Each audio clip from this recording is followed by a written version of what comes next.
moving on to our speaker who has been patiently waiting in the wings. Sharon Adams is currently a partner and director of business development with the Thomas Edwards Group, which is a Dallas-Fort Worth-based executive search firm with offices in Dallas, Fort Worth, and Austin. She's going to be talking about lifting the curtain on recruiters. So these are the people that everybody is trying to contact and trying to please in some way. See me. How does it all work? So Sharon's gonna explain everything. She has more than 10 years of experience in accounting and management consulting and 22 years of executive search experience. So she knows whereof she speaks. Prior to entering the search industry, she served as controller for a major division of a healthcare conglomerate.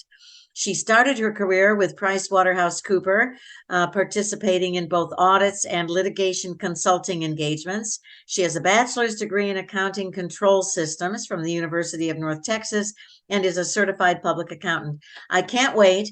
And by the way, Sharon, I don't know if you were in the meeting when Ann Rollison introduced herself. She is a returning member from a long time ago, but she has been a CFO. And so I encouraged her to reach out to you and introduce herself to you, since you live in that same ether of the high level financial world.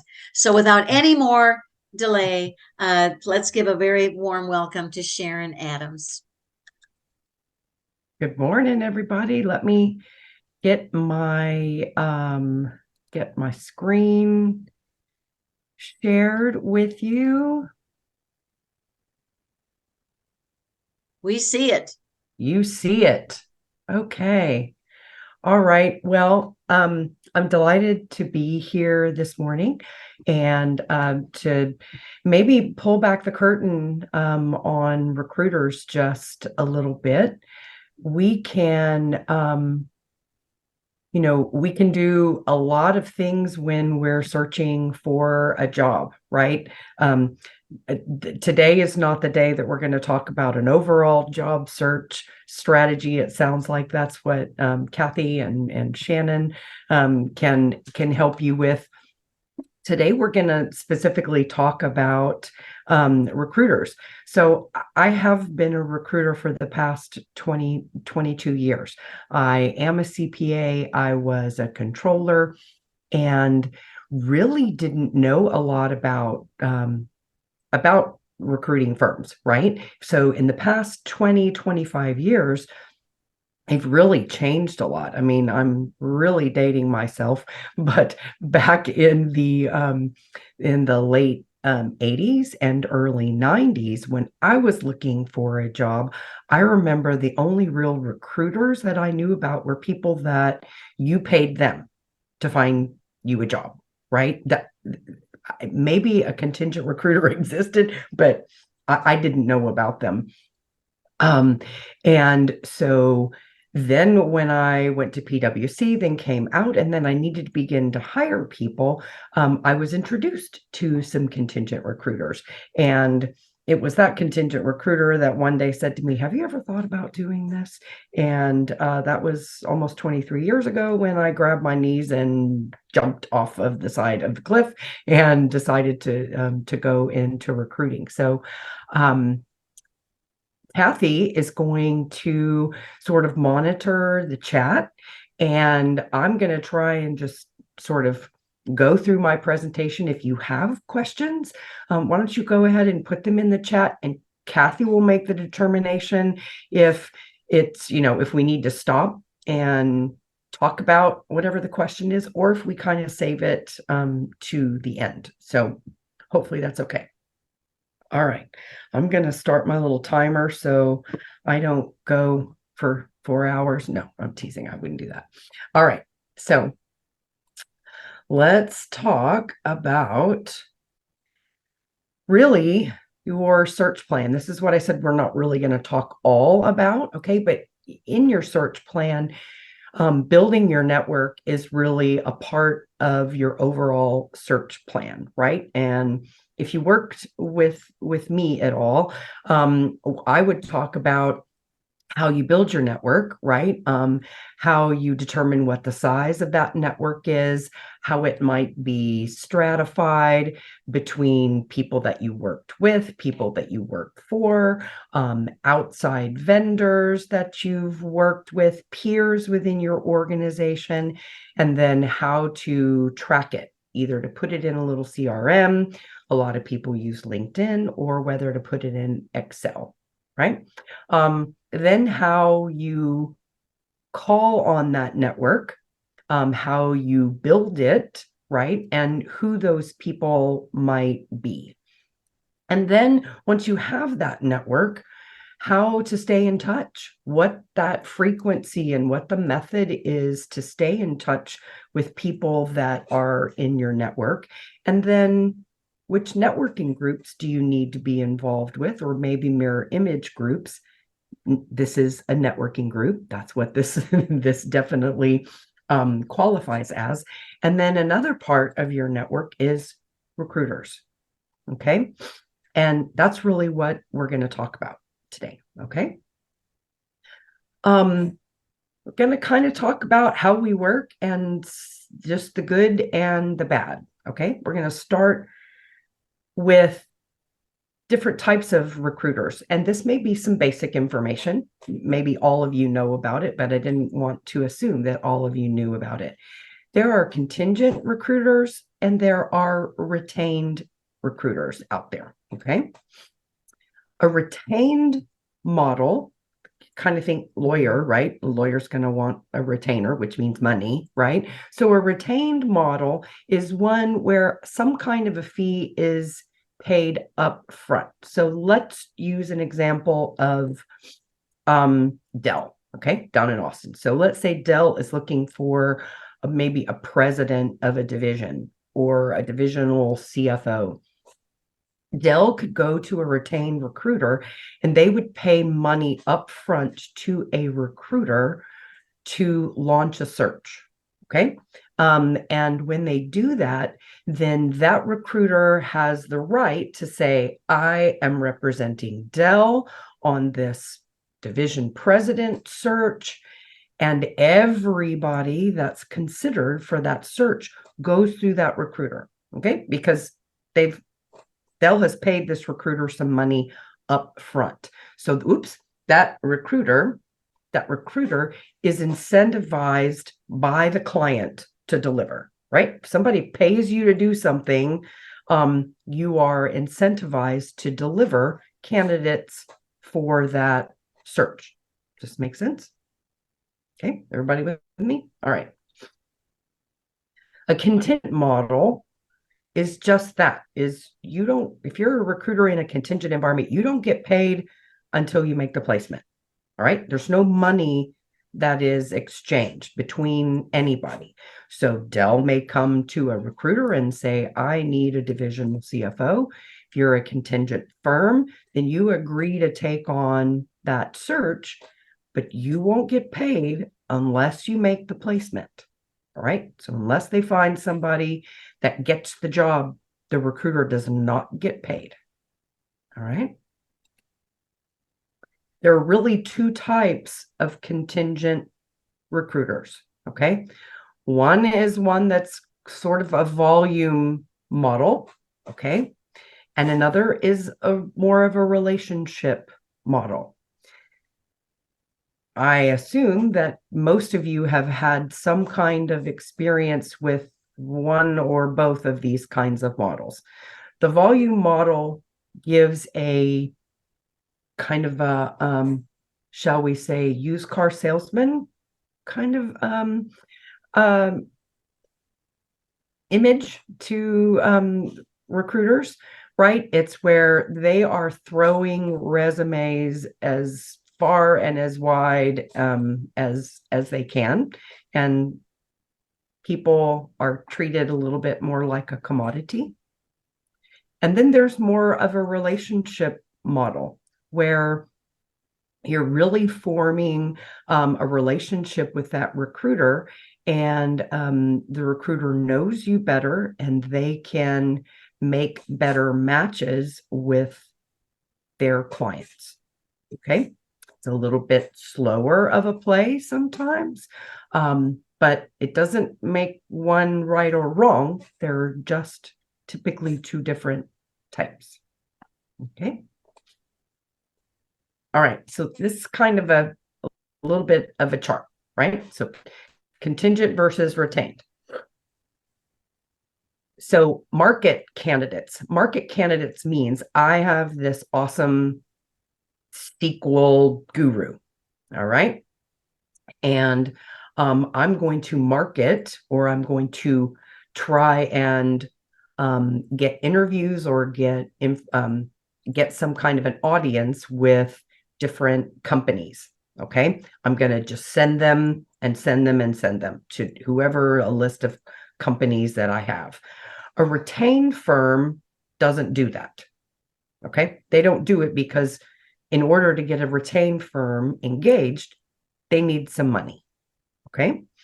A contingent firm can do that.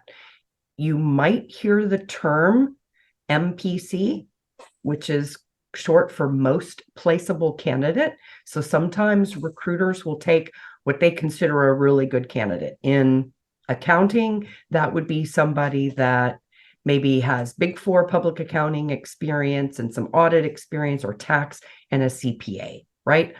In an accounting and finance world, there are very few people that wouldn't want to see somebody with that kind of a background. Okay. We would consider that kind of a candidate a most placeable candidate.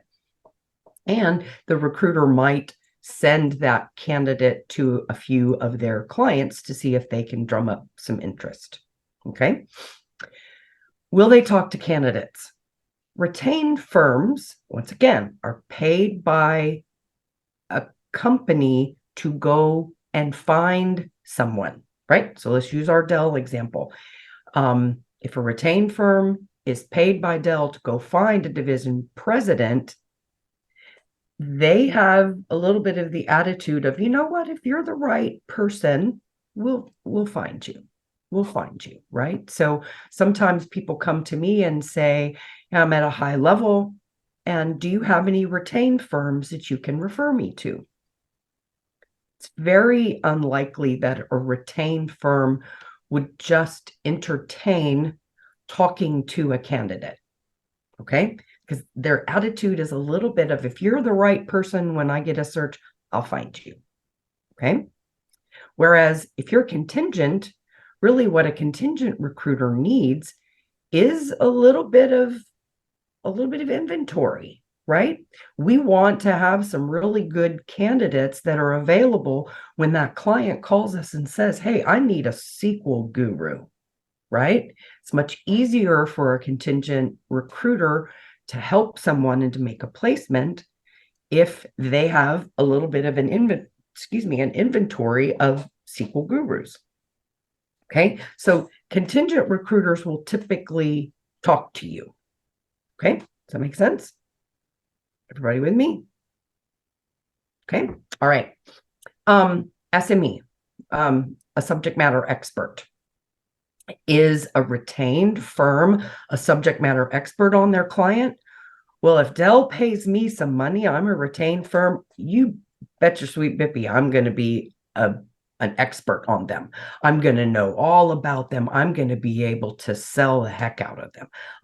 Because I'm going to be reaching out, trying to find and entice presidents of divisions to talk to me to be considered for this division president of Dell. Okay. So there is a lot of work that happens with a retained firm and really getting to know their client, because they've been paid. And if they want the rest of their money, they need to go out and find the right person. For a contingent recruiter, are they a SME? Are they a subject matter expert on their client? Maybe, maybe not. A lot of times, those contingent firms that have a relationship model will carry that relationship model from a candidate to a client as well. Many have relationships with clients, and they've made multiple placements, right? So they know a lot about the culture of the company, They know a lot about the hiring managers. They know about the org structure. They know about the history. But every contingent recruiter needs new clients too, right? And so sometimes if it's a new client, you might not be a subject matter expert on the client, right? A fee agreement, right? A fee agreement. If it's a retained search, they have an agreement. When money changes hands like that, the retained firm has an agreement. They've penned an agreement that says, you're going to pay me this much upfront, Dell, for me to go out and search for this president of the division for you. And if I produce, you're going to pay me X amount more. All right. In a contingent world, they may or may not have a fee agreement. Okay. And this is important because of tort law. Okay. Tort law says, ye who gets the resume to the client first wins. Okay. It isn't, there's really no ifs, ands, or buts about it. It is tort law. And so it's important that when you're working with a recruiter, that if they have a fee agreement with their client or not, if they've been engaged or not. Because what some recruiters will do, so let's talk about the SQL guru. If they see a posting out on Indeed or LinkedIn and somebody needs a SQL guru and they have your resume and you've given them carte blanche to do whatever they want to with it, they may flip it over there to try and get the search. Okay. It happens all the time. Downside to something like that is what if you see the same ad and you think, well, that looks perfect for me. And then you apply. Whoever gets you there first wins. But if the recruiter doesn't have a fee agreement with the company, then they're under no obligation to pay that firm. Does it make sense? What happens next is, oh my gosh, I don't know. I don't want to get in the middle of this. And guess who loses? The candidate, right? It may be a perfect job for you, but the hiring authority is probably just going to go, I'm not going to get in the middle of this, right? So that's why when we talk about just a little bit later, what's important is it's really important if you know that the recruiter has a fee agreement with their client in place or not. Okay. Anybody got any questions so far? We good, Kathy? I will ask you a question. So one person said, are the retained recruiters exclusive? And I also want to know, how do you find out if there's already a retained recruiter? If you're talking to a contingent recruiter, Right. Who's trying to get you into that company, how do you find out if there is a retained recruiter? Right. So if you're Dell and you need this president and you're going to write it's a pretty big fat check, right? Typically in retained, it's 30%. So if it's let's say it's $100,000 fee. When Dell engages with the retained firm, they're going to write a third of the fee upfront. They're going to write a $33,000 check to that retained firm upfront to go out and represent Dell and find the right person. It really doesn't make sense that Dell would then also engage a contingent firm, right? Because if they found somebody on the contingent through a contingent firm, they'd have to pay another fee. And that $33,000 that they paid to the retained fee is sunk. It's gone. It's done. Okay. So it is very, very, very rare that a contingent firm would be asked to participate in a search that a company has already engaged a retained firm, right? Because that fee agreement says, I paid you money up front the day that, so they basically get paid even if they don't find the person. If somebody internally in talent acquisition comes across somebody really good, that retained firm still gets paid. So is it impossible? No. But from Dell's perspective, they've already paid and engaged a retained firm. It doesn't make sense that a contingent firm would be involved. Are there, it seems as though lots of times people are, job seekers are contacted by third party recruiting companies, I guess, and they'll say, we have a client or there is an opening at this company, and they're trying to kind of muscle in on it with a good candidate. Does that happen? Is that something that if they really have it, how does that work if there's another company that's not obviously Dell has not contacted this contingent company, but the contingent company found out there's the opening and they're trying to muscle in on it? Right. So one of the first things that I would say that you would need to ask any recruiter, right? Because recruiters are going to call you and say, hey, I got this great opportunity, right? They're really not going to tell you, hey, I don't have a relationship with this company, but I think your resume is good and I'm going to use you to try and get into it, right? They're not going to tell you that. Before you spend a lot of time with the recruiter, it is okay, I think, to ask the recruiter, right? Hey, I've got this great job. You have a great background. Can I send you, right? You know what? Can you tell me, do you have a relationship with this client? Okay. Have you ever made any placements with this client before? Now, it doesn't prevent them from lying to you, okay? But the complaint that I get a lot is that I spent all of this time with this recruiter. They called me, they said they had this job, they wanted to hear all about me. I spent 30 minutes with them, and then they never called me back. Hey, I hear that all the time. Well, instead of spending your 30 minutes, why don't you ask them? Why don't you try to get to know them a little bit more and what their model might be? You could ask them, are you a contingent recruiter or are you retained, right? Do you have a relationship with this client? Have you made placements with this client before? How many? How successful have they been? And if they say, no, we don't, do you have an agreement with this client?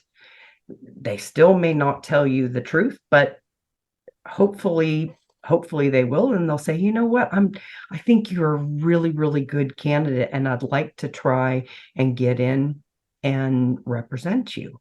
And it's at that time that you have the choice whether you spend 30 minutes to tell them about you or you don't. Okay. It's a risk. It's a risk if you let a recruiter go harem scarum with your resume. If you don't, because basically you've just relinquished control of your resume to a recruiter that you don't know. Is this primarily with just senior level executive job openings that they will retain a company? I would say typically. I would say typically. Right. I would say typically it is for senior level. You're typically not going to find, a systems engineer or an accounting manager or an HR generalist that requires, and a lot of times a retained search is one that they would like to go nationally with, right? Because retained firms have recruiters, but they also have this army of researchers. Okay. So that's part of the reason why with a retained search, they want money up front, because they employ this army of researchers that goes out and starts digging and digging and digging and digging, because it's really their job, the retained firm's job, to go find someone that matches Dell's requirements, right? And they're kind of starting from scratch every time. And it's usually they want a national or an international search. And a lot of times Dell will want is they're going to want them to poach somebody out of a really big software company, right? And retained firms have the best track record with doing that. There's typically, and there's not a hard and fast rule, but that $250,000 base salary is kind of where you see the difference. Like, we are a contingent firm, the one that I work for, but we will do some searches we call contained, right? But they're a little bit of both. And what we'll do is we'll take, let's say a $10,000 on that $100,000 fee. We'll take a $10,000 upfront engagement fee, and then if we make the placement, they'll pay us the balance. But if we put forth 4 to 5 qualified candidates, we would consider that engagement fee earned, right? But a lot of times that happens at that high level. But it's about that $200,000 to $250,000 base salary that you're not going to probably see a contingent firm take a $300,000 CFO search. It doesn't make a lot of sense. Gotcha. Thank you very much. Okay. All right. So serving the client. If you're a recruiter, it's typically a commission-based job. Okay. Oops. Sorry. So who's the client, right? Who is the client? The client is the one that pays the fee, right? So one of the misnomers that sometimes candidates have is that as a recruiter, it's my job to find you a job. Okay? Not my job to find you a job. Okay? You're not the one paying me. The client is the one that's paying me. That's the one that I want to get the money from, right? So as a recruiter, I have to listen to what it is that the client tells me. And then it's my job to go and match your resume to what it is that the client wants. Sometimes the client is really sensitive to someone that might have a lot of job movements. Does it make it right or does it make it wrong? No, but it's what my client wants. I had a client once, Trinity Industries several years ago. They had people at Trinity Industries that had been with Trinity for 20 and 30 years. Okay, so the lens that they looked through when they were looking for candidates was, wow, I've been with Trinity for 30 years. I've moved around. It's been great for me. Somebody's retiring or somebody's moving out of my group and I need to hire someone. Their lens that they're looking through is, we want more people that look like us, right? And if I put somebody in front of them that's moved a job every year or every 2 years, that lens won't let them, they don't understand, right? They just can't understand. It doesn't mean that it's bad or it's good or that you don't have reasons for moving around. It's just the lens. It's the lens that they look through. It's a little bit like dating, right? If you've had a bad experience with bald guys, then you're probably not going to go out with a bald guy, right? I'm trying to bring some levity to it, okay? But it's not the recruiter's job to find you a job. So they should be a part of your network, but also what I'm saying is don't lean on them so much that you sit back and you don't do anything else. You're not networking. You're not going to networking events. You're not reaching out to other people. And you think, I'm registered with 5 or 6 recruiters and I'm going to sit here and they're going to get me a job. Okay. They're just part of your network. Okay. It's the client that pays us. So it isn't our job to find you a job. It's our job to find the right candidate that fits our client. Could I ask you a question related to that? Of course. So in terms of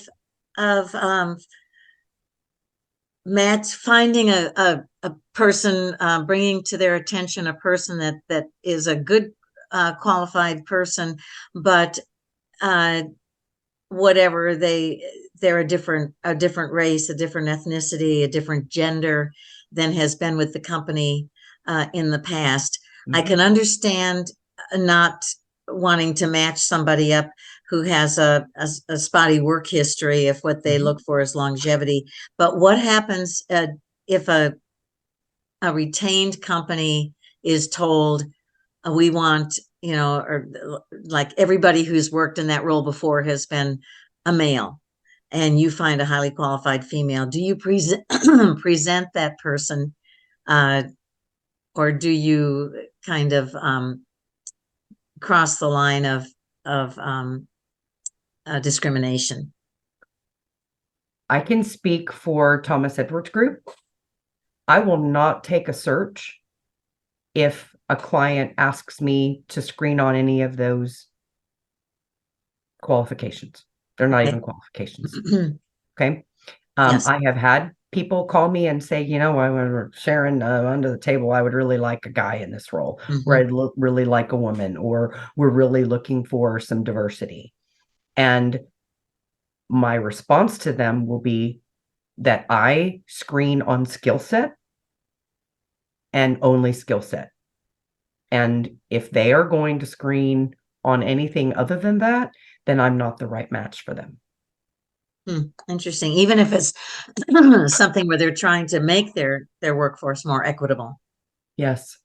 Okay, that's very interesting. And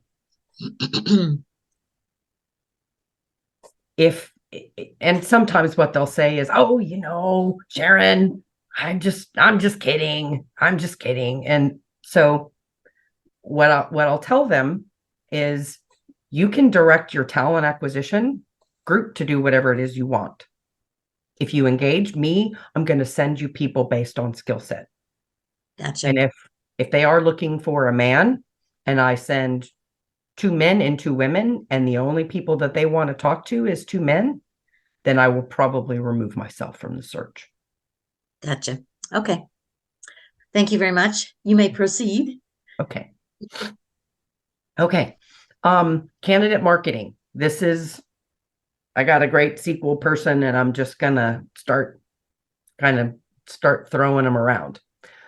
Let me show you kind of visually. It's a lot of red. I know, I'm sorry. What happens when we get a request from a client? Okay. So we get what we call a job order. Okay. Sharon, I need a SQL person. Okay. The first thing that I've got to do is I need to negotiate a fee agreement. Okay. I need to get a fee agreement in place. It's only prudent. Okay. Recruiters that don't do this are just, it's not prudent, and they're just opening themselves up to a big fight. Okay. Then we meet the client, right? We meet the client. We talk about what it is that they want in the search. We do some Q&A. At our firm, we do between 80 and 100, sometimes 150 interviews a week.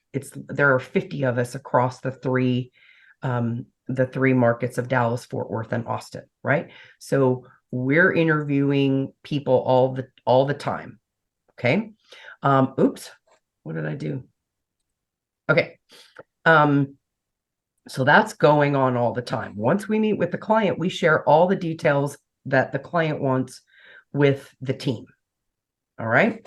Then what we'll do is we'll work through a search plan.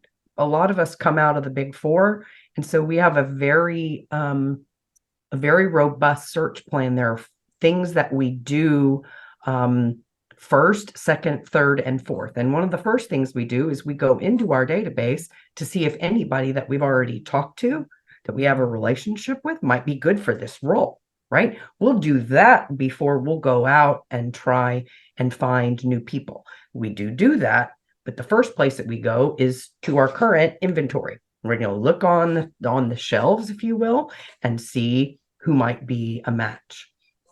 Then we leverage the database of people that we have and that we know to get referrals, right? We may call Brent, because you're at the bottom of my screen, right? And say, hey, Brent, you're kind of a beginner SQL user. You're probably not as advanced as they want, but do you know somebody that might be an advanced SQL user that would be good for this particular company? Okay. Then we're scheduling first and second and third round interviews. Okay. We're going back and forth. I want a Zoom. I want whatever, debriefing client, debriefing candidate. All the while, there are 50 or 60 other job orders that the recruiter has going. Maybe not them in particular. At our particular company, typically a recruiter is handling between 6 and 10 different job openings. Okay. And then hopefully we find the winner. We negotiate the offer. We get the acceptance. We celebrate with the client and the candidate. Woohoo. We go to lunch. We do whatever it is. And that job order is filled. Okay. Now you negotiate the salary and the benefits that the person hired is going to get. The candidate Yes. doesn't do that. We're talking with them the whole time. We're talking with them the whole time. So before I present anybody to this SQL, then I'm going to say, you know what? The client has a range of $90,000 to $100,000 base. There's a bonus. This is what the job is. Are you interested in the job? And are you interested in the job at this range? And if you're not, then it really doesn't do either one of us any good to move forward. If you're at the top end of the range and you say, yeah, I think I would do that, then we're probably going to schedule a first round interview. After that first round interview, I'm going to ask you, okay, now that you know more about the job and you know that the top end of their salary is 100, are you still interested in this? Okay. And the second round, we're going to talk about the same thing. And so if you get to the end and you have told me over and over again that the top end of the salary range at 100 is okay, I'm going to go to the client and I'm going to say, okay, they want 100. If you want this person, they want 100. And the client's going to say, okay, great, I love them. And I'm going to take that back to you and you're going to go, psych, I really want 110. That's not a really great way to form a relationship with a recruiter. And it isn't a great way to get what you want from the client.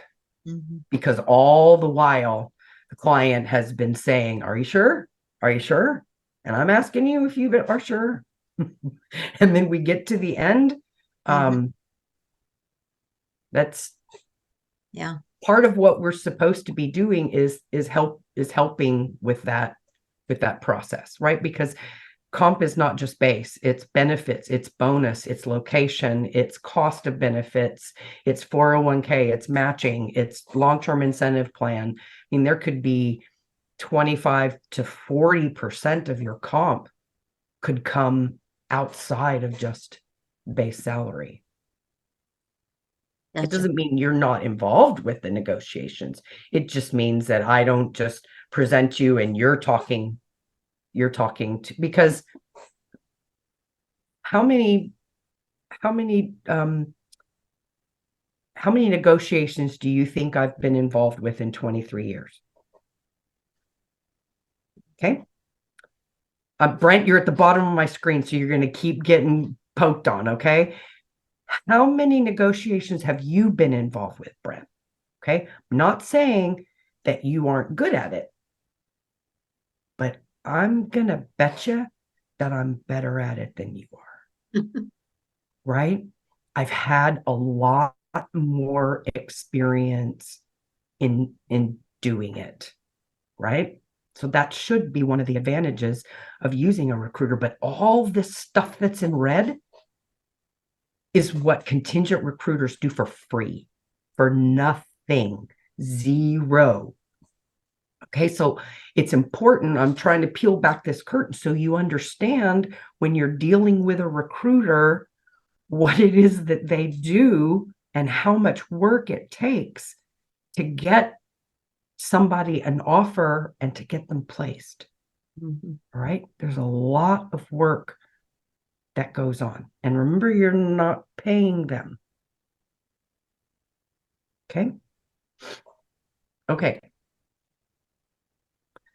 Recruiter ownership of candidate. I am peeling back the curtain, right? This is how things work within contingent firms. Okay. Brent, you call me, we talk about what it is, what your level of SQL is, what, what part of Austin you live in, where you want to go, what you want to make, all that other kind of stuff. You are mine. Okay. And I would represent you to any of my candidates. All right. And our firm, it's forever. Like I'm your girl. I'll always be your girl. As long as I'm with Thomas Edwards Group, I'll always be your girl. And so you would always call me. In some recruiting shops,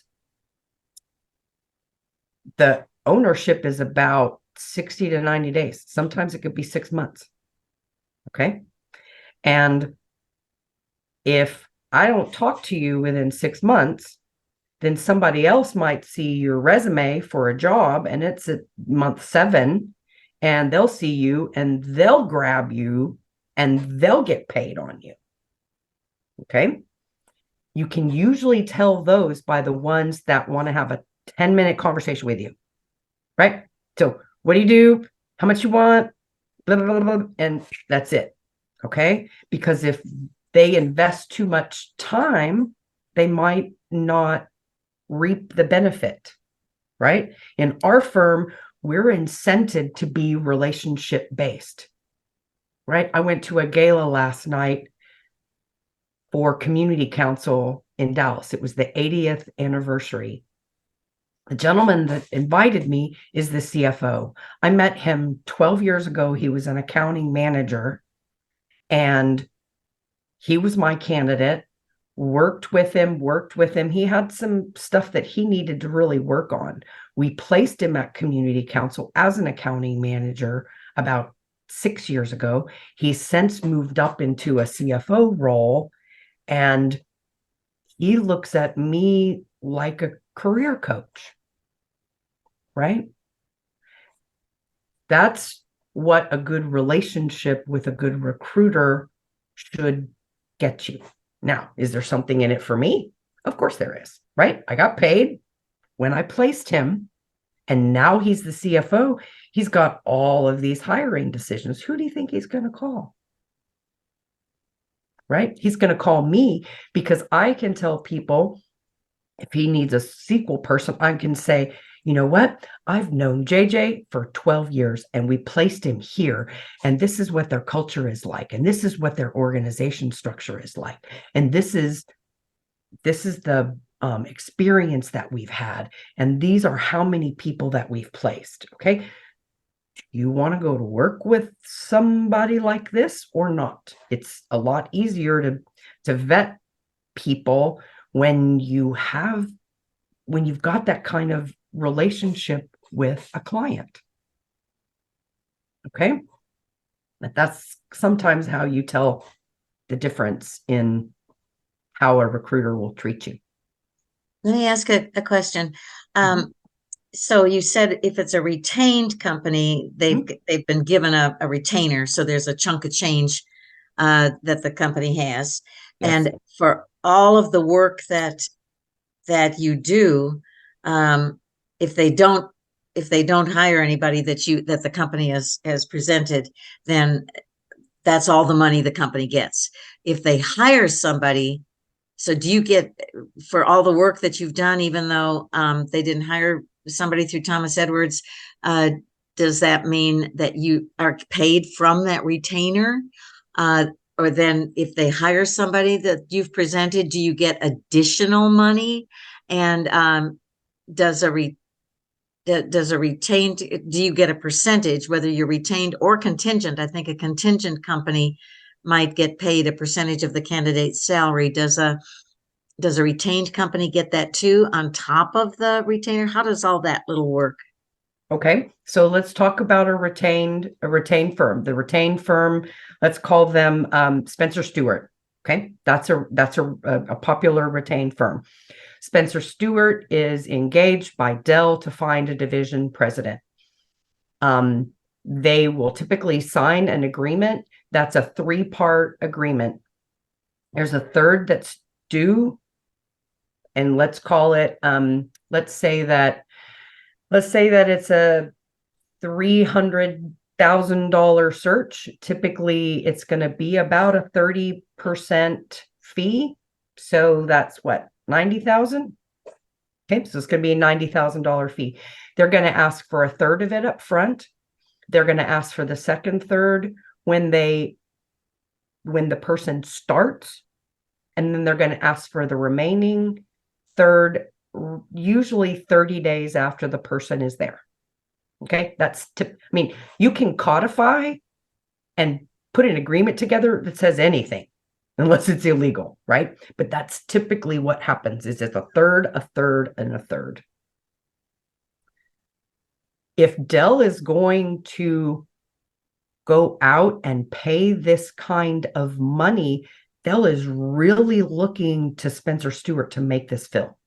They are not using any talent acquisition time. They're not doing any, if somebody on the board, their kid plays soccer with somebody that they think might be good, the board member will send that candidate to Spencer Stewart. Spencer Stewart will interview them. They'll put their resume in a standard format. There's a lot of work that's done because they're the ones that have been chosen to make the placement.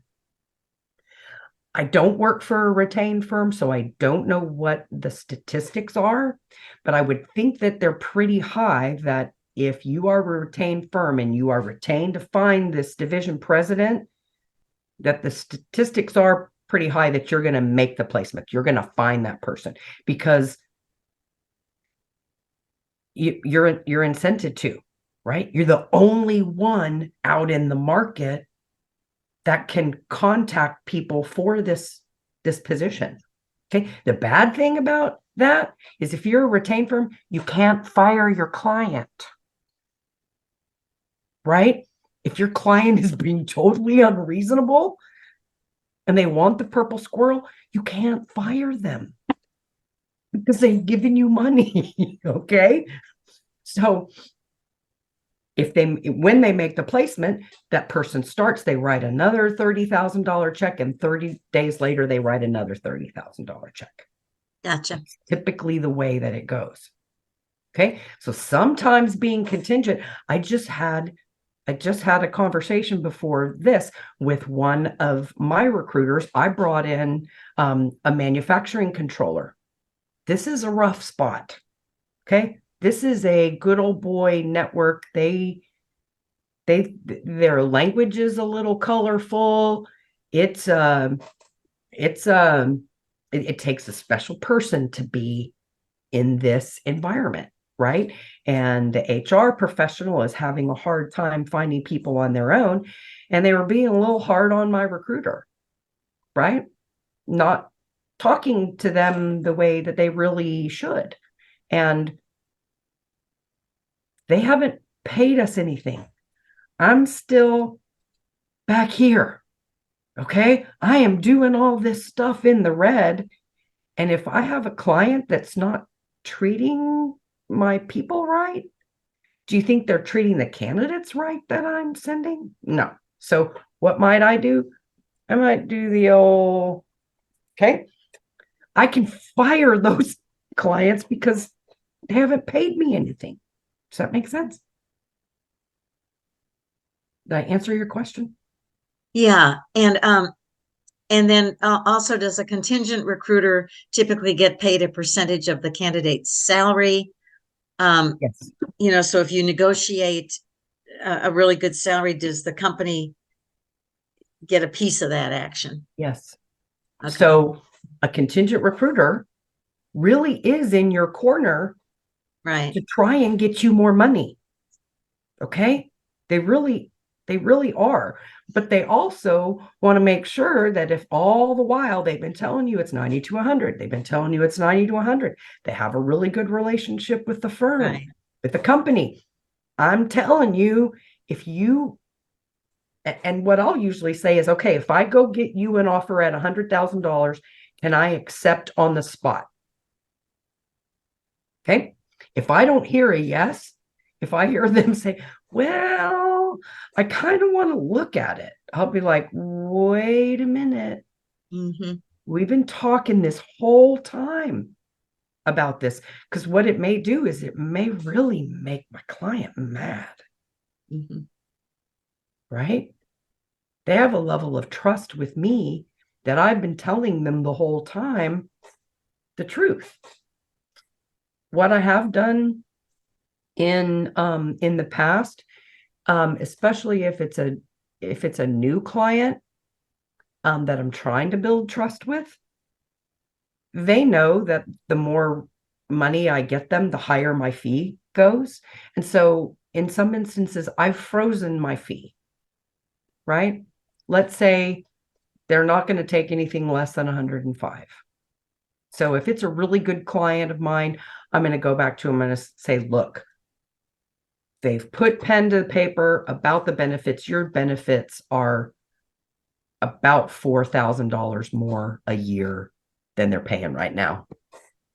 And even though we said $100,000 was going to be okay, once we finally got all of the information, that it's not going to make them whole. Would you consider offering 104 to cover that benefit cost? And I will freeze my fee at the $100,000. Mm-hmm. Gotcha. Right? To me, that's the right thing to do. And it goes a long way with the client. Okay. Okay. Okay. Recessions. You will see a big increase in bad behavior in recruiters. So watch out for it. An increase in bad behavior is, hey, Brent, you have a great resume. Can I see it? Can I have it? And wow, if I see something really, really good, can I send your resume? And you need a job. So Brent's going, yeah, sure. You kind of just giving them carte blanche to do whatever it is that they want to with your resume. Okay. So be careful about the level of authority you give a recruiter with your resume. Okay. So there should be some benefits to working with a search firm, right? You should have access to more jobs, right? There are plenty of jobs that either a company doesn't have internal talent acquisition. Okay. They have HR, but they don't have talent acquisition. What if it's confidential? We work on a lot of confidential searches, right? They can't post it on their website, right? So theoretically, you should have access to more jobs than if you don't use a recruiter at all. Being represented by an experienced professional, it should help in briefing, prepping, coaching, serving a little bit as a buffer, right? Between, I didn't like that guy, or I didn't get a good feeling, or whatever it is. Oh, I saw on Glassdoor that their reviews weren't all that good, right? Kind of serving as a buffer, helping secure that interview, making a hard match work. Okay. If AI is is I'm not afraid of AI replacing my job. Okay? Because if AI could replace my job, Monster would have done it 23 years ago. Okay? It is not all about, I want these, I'm a client, and I want these 5 things, and you have these 5 things, and it's a match. Very, very rarely is it like that. And if it was, then nobody would need a recruiter. We have made millions and millions and millions of dollars off of, you want these 5 things. I got a candidate over here that has 3, but this is why I think you need to talk to them. Right? It isn't always about skills.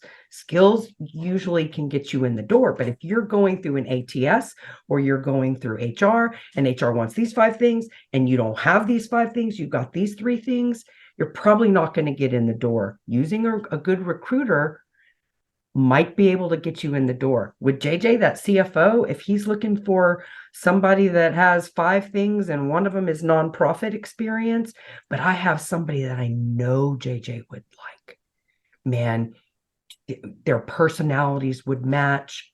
They have everything but nonprofit. That's never going to make it through their talent acquisition group. It's never going to make it through an ATS. But if I call JJ and I say, JJ, I know you. Do you trust me? Yes, I trust you, Sharon. Would you please talk to this person? If it's not a good match, then fine. But I know you said you wanted these 5, and they've only got these 3. But would you talk to him? And literally, I build millions and millions of dollars in that kind of a situation. Okay. So a lot of times a recruiter can really help make a hard match work. Potential contract opportunities, right? If you're working with a firm that has a direct hire group and also a contract division, right? Just like with ours, if you're looking for a full-time search, but you're a full-time role, but you're not working, we might have a client that says, hey, I need help for a month. Some cleanup work or writing this or writing that. There's not usually a lot of contract temporary things that are posted online. They just aren't. Usually they go through some kind of a staffing firm. And then salary and package negotiations, just like we talked about a little bit earlier. You should be talking to someone who's a professional. It really is kind of funny when CFOs really want to muscle themselves and, well, I'll negotiate my own package. Well, hey, how do you think that's going to go? I've negotiated thousands. So do you trust me or do you not? It look like you have a question, Kathy. I do. 2 related to this. One is what we hear about all the time are these search firms, these retained search firms or whatever, reaching out, getting a contract and reaching out and doing, trying to source the talent. If somebody is like, for example, we have Anne here, who is a former CFO. If she wants to reach out to a firm and say, I want to be part of your stable of talent, do you do it that direction? Can somebody reach out to a retained firm or a contingency firm and say, I have this skill set and I want to work with you. Will you represent me or whatever? Is that possible? If so, how does a person, a job seeker, find a company that, like Thomas Edwards apparently deals primarily with financial kinds of jobs? Is that correct? How do you find these companies? You just Google search firms that deal with financial jobs. Can you find them that way? So how do they find your kind of company? And then also, how do they get your company to take them on as candidates? Okay. Retained firms will not take your call. They do not want you to be in their stable because they don't keep a stable. Every new search is wipe the slate clean. We're going to go find them. Okay. Okay. So if Anne wanted to let's call it register with several different firms and say, hey, I'm available for contract. I would like the opportunity to work with you. Then you find those firms in a variety of ways. One of them is in networking groups like this, right? And in that chat later, after I'm done, all of you guys talking about, hey, who's your favorite recruiter? Who's the one that's treated you right? Y'all tell me who are the ones to stay away from. Okay. So talking amongst yourselves, right? That's a great way to get recruiters. And sometimes what I encourage people to do is sort of keep a little tally, right? And so if you hear Thomas Edwards Group and you hear ABC Company or whatever, keep a little tally. And when you're talking to people in your network that you trust, hey, who do you use? Have you ever heard of this company? What have you heard? And keep a little tally, because you want to reach out to the ones that it's almost like a Yelp review, right? You want to reach out to the ones that people think the best of versus just everybody, right? Because that's sort of the next thing is how many firms do you reach out to? And so you'll find them that way. You can also, there's a website called searchfirm.com, www.searchfirm.com. Okay. If you go out to that, it's just a big database, and you type in your discipline, IT, HR, accounting, marketing, business development, whatever it is in one of the fields, and then the location in the other one. And it should return to you all of those companies that are registered in that city in that discipline. Okay. Now, not everybody participates in that. Okay. It's just like LinkedIn. Like LinkedIn doesn't have everybody on the planet. It has everybody that's chosen to be in LinkedIn. Okay. So that's a way to know about it. But the best way is to ask your friends, ask the people that you trust, ask people in networking groups, who do you trust? Because working with 10 different recruiting firms isn't necessarily better than working with 3 or working with 5 or working with 100. Okay. You're typically spread way too thin. Okay. Personally, I think you should start with 3. Okay. That's my personal opinion, is to start with 3 and try and form some kind of a relationship with them. Okay. That doesn't mean bug them. Okay. But if you meet them face to face, they have an updated resume. Brent, you call me, we talk about whatever it is that you want. I've got all of your information. Brent, I don't have anything for you right now. I don't have any SQL guru jobs. But as a contingent recruiter, we get new opportunities every day. Every day. Okay. So I may hang up the phone with you and I may get a call from my client that needs a SQL guru. Okay. Also, I might have some really good clients that I know are SQL gurus. And if you know me, I can say, hey, Brent, I have 2 clients that I've worked with for a long time, and I don't know if they need a SQL guru right now, but I sure would like to talk to them about you. And usually what I would do is I would send a little, I call it a blurb, right? Just a little summary. I don't send your resume. I don't send them your name. I just say, hey, I just met this guy. I really like him. Here's the skill set. Do you need somebody like this? Yes or no? Because what if you've already sent your resume there? I have just totally goofed it up for you, right?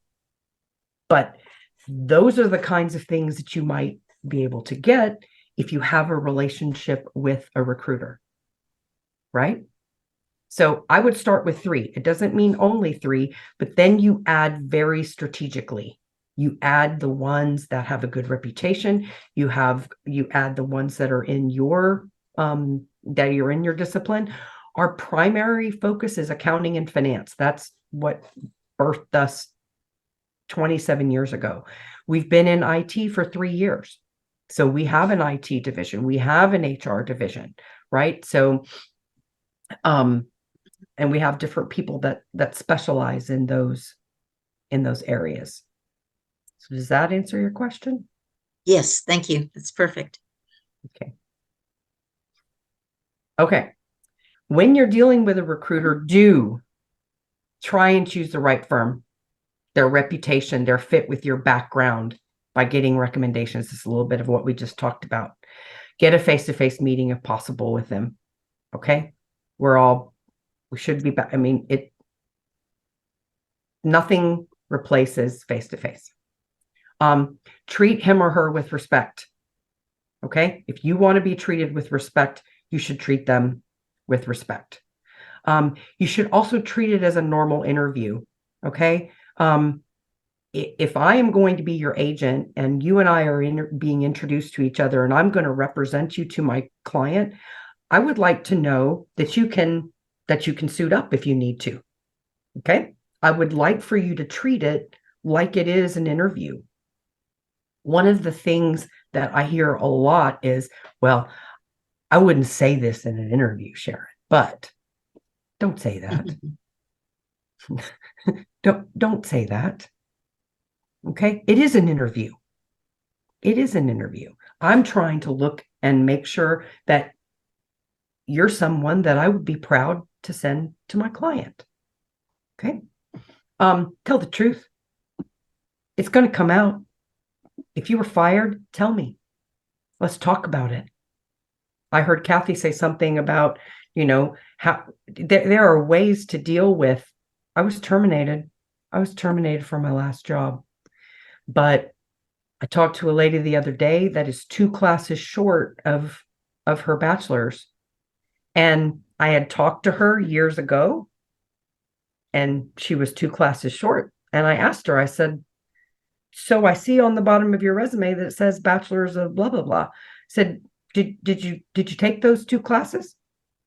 And she went quiet on me because she didn't expect me to ask her that.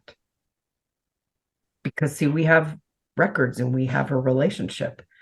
And she said, you know what, Sharon, I just lie on my resume because if I didn't, I wouldn't get an interview. And so then I had to tell her that if we're going to work together, we're going to tell the truth.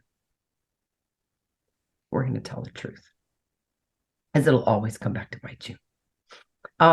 Try and establish a long-term relationship. Meet, stay in touch. How often to touch base? It's not once a week. It's not once a week.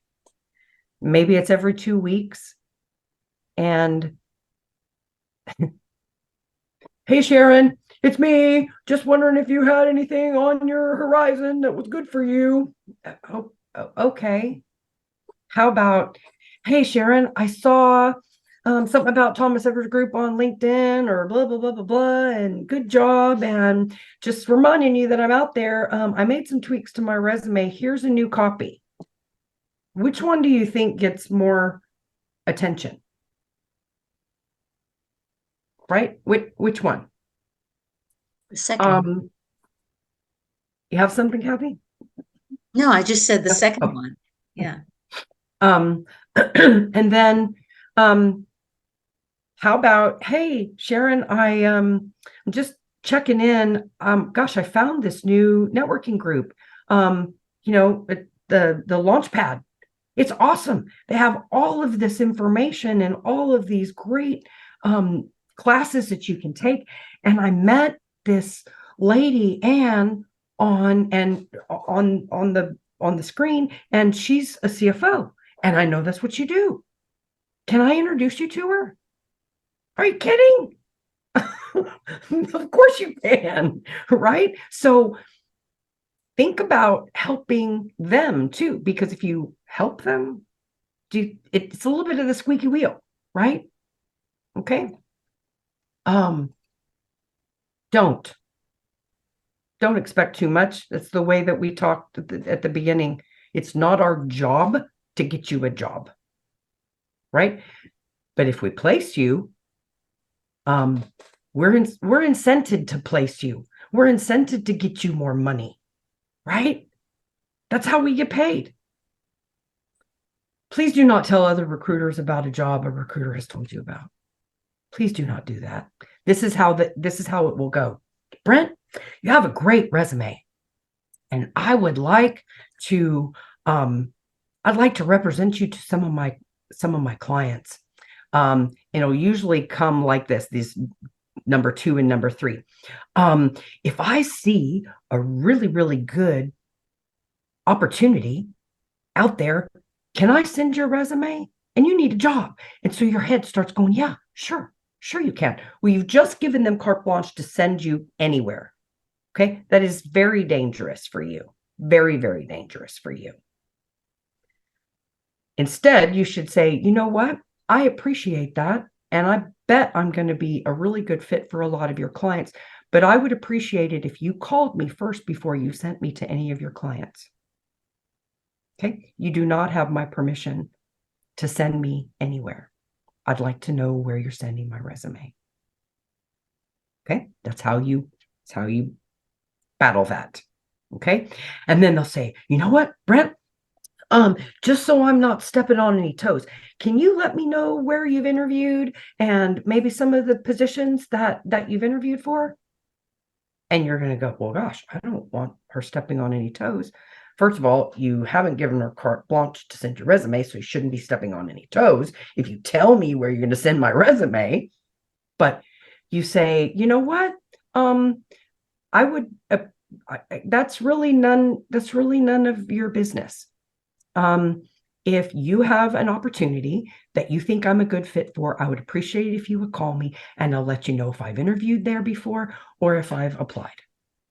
Because what some recruiters are trained to do is, if you say, well, I interviewed for this at Dell and that at Meta and this at Facebook or whatever the heck it is, then some of those recruiters are going to hang up the phone and they're going to pick up the phone and call Dell and say, hey, Dell, I hear you've got a great system engineer, blah, blah, blah, and I've got a great candidate, and it won't be you. They'll be creating competition for you, and you just gave it to them.